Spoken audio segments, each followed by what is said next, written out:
sabe quantos anos ainda terá que trabalhar para se aposentar?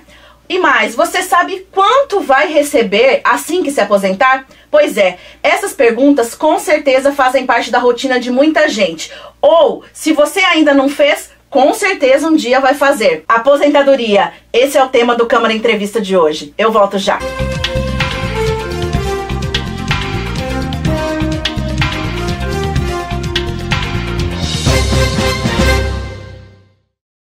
Para tirar todas as dúvidas sobre aposentadoria e outros benefícios, o Câmara Entrevista recebe hoje a doutora Caroline Schneider, que é professora, coordenadora do Núcleo ESA da OAB de Ourinhos e mestre em Direito. Obrigada, doutora Caroline, pela presença. Obrigada. Doutora, para a gente começar, hoje, com quantos anos uma pessoa pode se aposentar? Na verdade, quando a gente fala sobre idade de aposentadoria, a gente primeiro tem que se perguntar de que regime que ela é. Se ela é do regime do INSS ou do regime estatutário. No caso aqui hoje, vamos falar um pouco sobre o pessoal da prefeitura, os servidores públicos municipais. No INSS, a idade para se aposentar, que seria na aposentadoria por idade, varia entre 60 anos para a mulher ou 55, se ela for uma trabalhadora rural, e de 65 para o homem ou 60, se ele também for um trabalhador rural. No INSS, a gente só tem aposentadoria por idade, que leva em consideração a idade. No regime da PMO, no caso, a gente vai ter a aposentadoria só por idade e a aposentadoria por idade mais tempo de contribuição. Regime da PMO e também dos servidores da Câmara, né? Isso mesmo, também dos servidores da Câmara, obrigada. No caso, a aposentadoria por idade leva em consideração 65 anos para homem, 15 anos para mulher, com 10 anos no serviço público e 5 anos no cargo. E aí a mais aposentadoria, que é a idade mais tempo. 30 anos de contribuição para a mulher, 35 anos de contribuição para os homens. Nesse caso, a mulher tem que ter 55 anos e o homem tem que ter 60 anos. E doutora Caroline, que tipo de aposentadoria existe? Pelo regime do INSS, que a gente vai falar que é o regime do qualquer do povo, né, o regime das pessoas que estão na rua, a gente vai ter, em regra geral, a aposentadoria por tempo de contribuição, a aposentadoria por invalidez e a aposentadoria por idade, que se diferencia do regime dos servidores municipais, porque os servidores municipais têm a aposentadoria por idade, a aposentadoria por invalidez e a aposentadoria que é tempo mais idade. Certo. E a gente vê muitas matérias na mídia falando sobre fator previdenciário. Mas o que isso significa? O fator previdenciário é um coeficiente de política de governo que só existe para as aposentadorias do INSS. Os servidores municipais não têm esse coeficiente. É um coeficiente que leva em conta a idade, o tempo de contribuição e a expectativa de vida da pessoa. O que isso significa? Significa que quando mais nova a pessoa se aposenta e com menos tempo de contribuição, o fator previdenciário vai dar o coeficiente que chega a pegar 50% do valor dessa aposentadoria. Quando a pessoa tem mais idade e mais tempo de contribuição, o fator previdenciário pode chegar a 1 ou até mesmo ser positivo quando ele passa a ser um coeficiente benéfico para a análise do salário de contribuição. Então, na verdade, quanto mais tempo de contribuição, melhor. Quanto mais tempo de contribuição e mais idade, melhor. Que é onde entra agora essa regra nova do governo do 85-95. As pessoas comentam muito, mas agora eu posso me aposentar? Não. A regra do 85-95, ela não deu direitos às pessoas a se aposentarem. Simplesmente as pessoas que já poderiam se aposentar recebem uma certa benesse do governo. Então hoje, a aposentadoria do INSS, de uma certa forma, passou a ter também uma aposentadoria de idade mais tempo, como existe nos servidores municipais. Mas o 85-95 já está valendo? Já, o 85-95 é uma medida provisória, que a gente, na verdade, não sabe se ela vai se manter. Mas a medida está em vigor. E o que funciona? Significa que a mulher tem que ter no mínimo 30 anos de contribuição e o homem no mínimo 35 anos. O que faz com que a mulher de 55 e o homem de 60 já podem se aposentar sem a incidência do fator previdenciário. O que as pessoas não entendem é que o tempo de contribuição é requisito principal. Então, se você tem uma pessoa com 58 anos, e 28 anos de idade, embora o coeficiente dela vá dar um produto de 86, ela não vai ter direito a se aposentar sem o fator. Por quê? Porque ela não tem no mínimo os 30 anos de contribuições exigíveis para as mulheres. Então, na verdade, essa medida, ela regulamentou situações, é isso? Isso. Na verdade, ela deu uma certa benesse para quem já tinha uma idade limite. Porque, na verdade, hoje a gente vê que, como teve uma época da legislação do INSS em que as pessoas poderiam começar a trabalhar com 12 anos, hoje a gente tem gente com 48 anos que já pode se aposentar. O que isso significa? Significa que a pessoa, de acordo com a expectativa de vida que a gente tem, essa pessoa vai ficar mais tempo recebendo o INSS do que o tempo que ela efetivamente contribuiu. Então, esse crescimento da expectativa de vida é importante para regulamentar a Previdência de uma forma geral, para, vamos dizer, sobre não quebrar a Previdência, né? Por isso que tem a incidência do fator previdenciário. Hoje a gente falar sobre o não fator é um risco. É um risco para os cofres, porque as pessoas trabalham muito cedo, as pessoas saem de casa para a vida laborativa muito cedo, o que faz com que elas aposentem antes. E hoje em dia a gente vê, as pessoas chegam a 90 anos, a 95 anos, lúcidas. Então significa que ela vai realmente receber mais tempo do que efetivamente contribuiu. Que nem você estava falando a respeito das dúvidas. Agora a gente vai ouvir algumas dúvidas. Nós fizemos umas entrevistas na rua para saber o que as pessoas estão pensando sobre a aposentadoria. Vamos lá. Karina, você sabe com quantos anos você vai se aposentar? Eu acho que é 65. E você contribui? Você planeja a sua aposentadoria? Eu planejo, mas no momento não estou contribuindo. Você acha que isso pode prejudicar o seu futuro? Sim, com certeza. Você pretende voltar a contribuir, nem que seja individual, por você mesmo, sem estar trabalhando? Ah, sim, com certeza. Tendo um dinheiro, eu vou estar contribuindo, sim. Porque antes eu trabalhava pela prefeitura, então era o IPMO, né? Agora eu vou estar pagando o INPS. Então, para você garantir o futuro aposentado é importante? Ah, sim. Pelo menos uma pequena renda, né? Para a gente se garantir na terceira idade. Tereza, quantos anos você tem? 51. Você sabe com quantos anos você vai se aposentar? Não tenho muita ideia ainda não. Explicaram, mas eu não entendi direito esse jeito que fizeram agora. Como que contribui, como que aposenta, não entendi direito. E você contribui com algum tipo de previdência? Depois que eu pedi a conta do serviço, eu parei de contribuir, não estou contribuindo. Você acha importante planejar o futuro da aposentadoria? Eu acho que sim. Eu até pretendo continuar contribuindo, mas mais daqui uns tempinhos.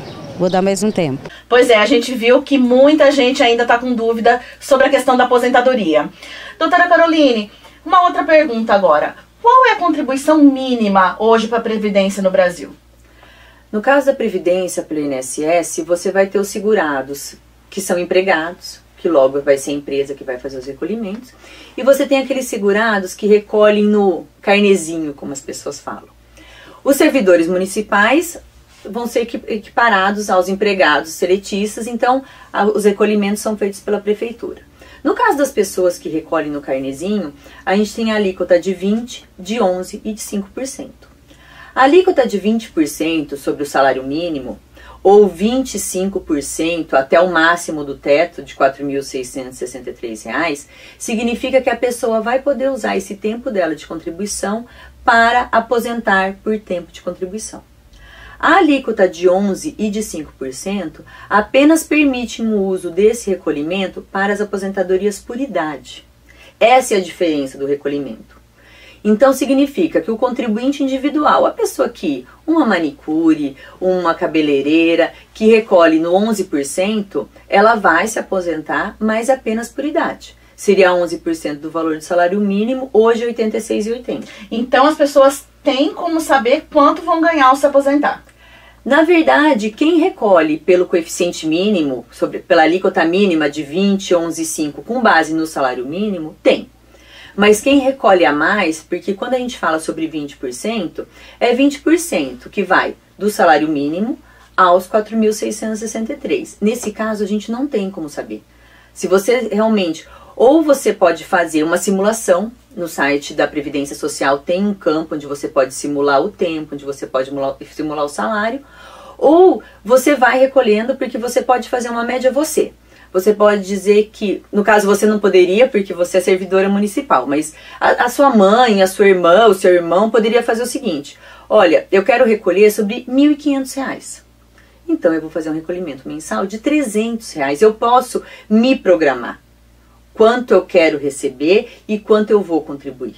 Mas quanto mais contribui, mais teoricamente, mais recebe no final. Mais recebe no final.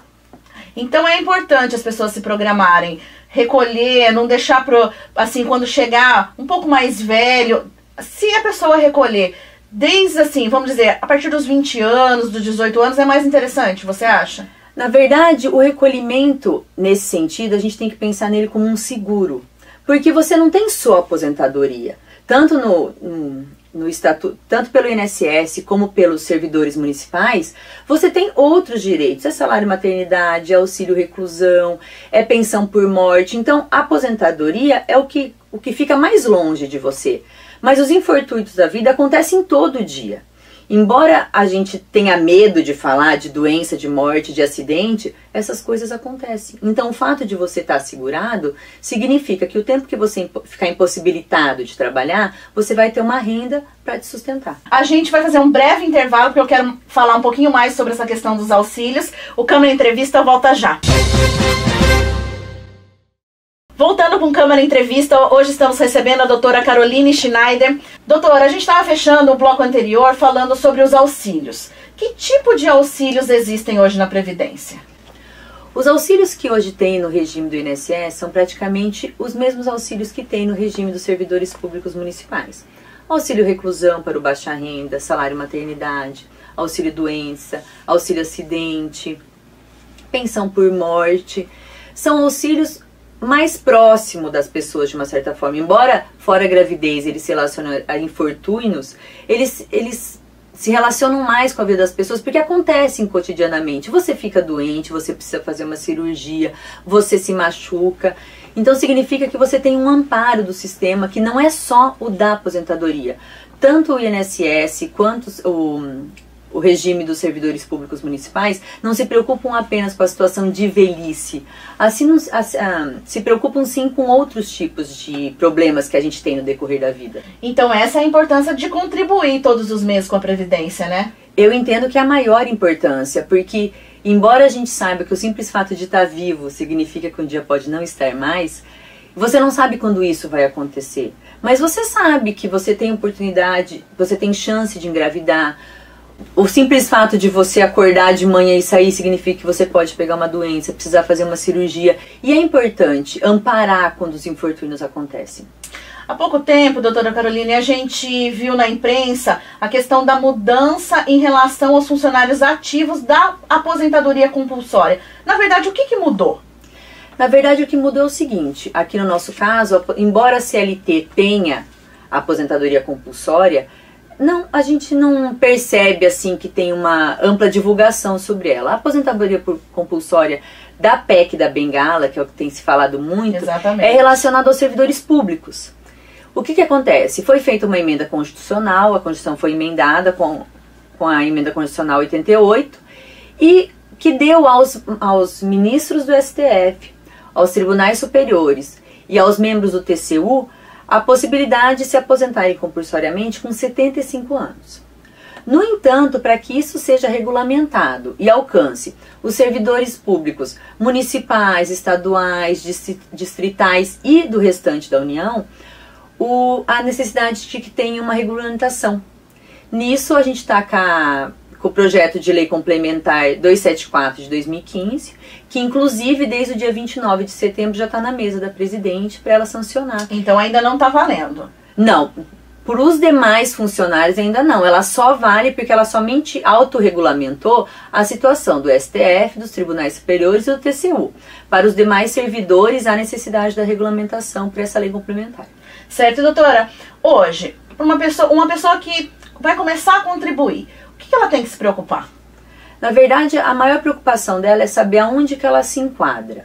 se ela é um empregado, se ela é uma pessoa que presta serviço, se ela é um contribuinte, se ela é uma dona de casa, e até o órgão responsável pela sua previdência, seja o INSS, seja o RH do Serviço Público Municipal, para saber o que funciona, quais são os direitos, como é que ela paga, como isso é descontado do salário dela, para fazer mesmo um planejamento de vida. Então o mais importante é ela saber como ela tem que recolher, os dias que ela tem que recolher, manter essa contribuição em dia, no caso das pessoas que recolhem por carnê, para se preparar para o que vem por aí. Doutora, você estava falando justamente isso de se planejar. Para você, para a gente fechar o programa, o brasileiro, ele planeja a sua aposentadoria? Na verdade, eu acho que o brasileiro não tem a cultura do planejamento, da preocupação. Não só no caso da aposentadoria, mas em outras coisas para as quais você podia se planejar. A gente poderia se planejar para o evento morte, porque todo mundo sabe que vai morrer, deixar a situação resolvida, deixar a família amparada. Então, o não planejamento, de uma certa forma, é da nossa cultura. E não seria diferente com a aposentadoria. Doutora, eu agradeço sua presença aqui no Câmara Entrevista. Esse espaço está aberto para a gente conversar sobre outros assuntos da sua área. Muito obrigada pela presença. Obrigada pelo convite, eu fiquei muito feliz. Obrigada. O Câmara Entrevista acaba aqui. Até o próximo programa.